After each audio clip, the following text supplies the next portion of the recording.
Рустам Албагачиев в дзюдо уже спортсмен опытный, однако таких соперников, как сегодняшний его оппонент из Осетии, Рустам не встречал уже давно. Каждый из бойцов пытается провести красивую комбинацию и одержать зрелищную победу. В зале ждут интересные и бескомпромиссные схватки. Рустаму удается провести красивый бросок. 11-1 счет в его пользу. Нормально, просто вначале первый схватка, а так все задачи решить раз поставили. По итогу всех минут до конца. Настроен ворсу, борьба, целые схватки. В заключительный день турнира по дзюдо памяти Магомеда Парчиева схватки проходят в двух весовых категориях – абсолютные и 73 килограмма. Кстати, именно эту весовую категорию представлял и сам именитый спортсмен, в честь которого уже в 17-й раз проводится турнир.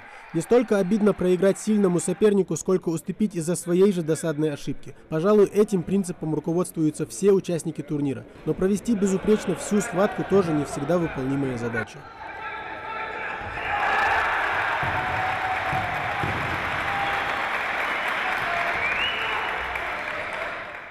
Еще один почетный гость на турнире – Али Хамхоев, победитель игр доброй воли 1986 года. Чемпиону Европы интересно знать, как развивается спорт, а в частности дзюдо в регионе. Спорт среди ингушской молодежи на хорошем уровне, поэтому вырастить достойное поколение ребят, которые жаждут добиваться новых побед – это уже задача тренеров.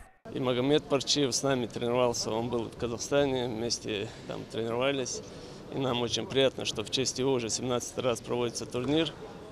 Турнир очень нужный, чтобы показать молодежи, кем он был там для развития дзюдо, потому что Магомед Парчиев был очень хорошим спортсменом. А на татами очередное противостояние. Ахмед Исаев в схватке с Мансуром Плиевым смог удивить соперника. Оба дзюдоиста продемонстрировали почти что безупречную подготовку, но действеннее оказалась тактика спортсмена из Дагестана. Победа за Исаевым, и это только один шаг к триумфу. Честно говоря, уже третий год выступаю на этом турнире. Он все серьезнее и серьезнее на высшем уровне уже проводит его.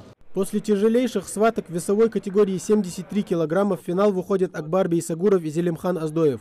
Но из-за травмы, полученной во время поединка, продолжить бой Акбар не смог. В итоге победа за Зелимханом, Акбар второй. А вот в абсолютной весовой категории победителем стал Шамхан Ешуркаев. Второе место за Адланом Искирхановым. А третью ступень пьедестала поделили Вахид Даурбеков и Арби Ахмадов. Безусловно, каждый из этих ребят ставил цель победить. Но намного важнее приобретенный опыт, ведь чтобы быть лучшими, нужно побеждать лучших. А в залах Ингушетии только таких и воспитывают.